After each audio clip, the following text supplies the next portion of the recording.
Hello viewers, welcome to దర్దిక్ world. So అందరికీ ముందుగా మకర సంక్రాంతి శుభాకాంక్షలు అండి.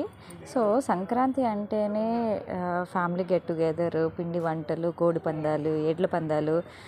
ఇంకొకటి ఏంటంటే మనకి కైట్లు కూడా గుర్తొస్తాయి. సో ఎక్కడ చూసినా మేడ మీద అందరూ కైట్లతోటి ఎగరేసుకుంటే మేము మాత్రం కైట్లతో పాటలు పాడుతున్నాం. చూడండి, మా కైట్ ఏమో నేను ఎగరనరా బాబోయ్ అంటుంది, మా ఆయనేమో ఎగరేస్తున్నారు. సో ఏదో కొంచెం కొంచెం గాలి వస్తుంటే కొంచెం ఎగరడానికని ట్రై చేస్తుంది, బట్ పాసిబుల్ అయితే అవ్వడం లేదు. సో మాకు తెలియట్లేదు ఎందుకు ఎగరట్లేదో, కొంపతీసి మేము థ్రెడ్ కానీ రాంగ్ కట్టామా లేదా అని చెప్పేసి. Very good, very good. ఇప్పుడైతే కొంచెం పైకి వెళ్ళింది.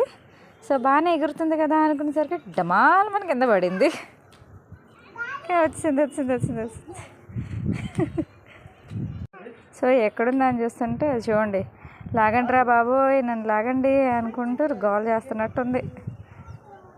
యాక్చువల్గా ఇది మా పెద్దమ్మాయిది అనమాట. సో అది ఎంత ఆతృతగా నేను కైట్ ఎగరేస్తా అన్నదో దాని ఆతృతగా తగ్గట్టే ఉంది, అదేమో ఎగరడం లేదు.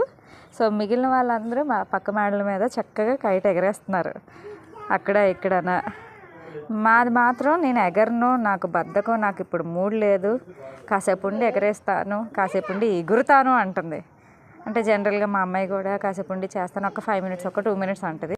సో దాని కైట్కి కూడా అదే బద్ధకం వచ్చినట్టుంది. నేను అప్పుడే ఎగరనరా బాబోయ్, నేను కాసేపు ఉండి ఎగురుతాను, కాసేపు ఉండండి అని చెప్పేసి అది ఇక్కడే అలాడుతుంది. ఎక్కడికో పంపిద్దాం అనుకుంటున్నాను కానీ అది వెళ్ళదు, అంతే, అది ఇక్కడే ఉంటుంది. అలాగయింది అన్నమాట మా కైట్ కష్టాలు. పగవాడికి కూడా రాకూడదండి ఇలాంటి కష్టాలు.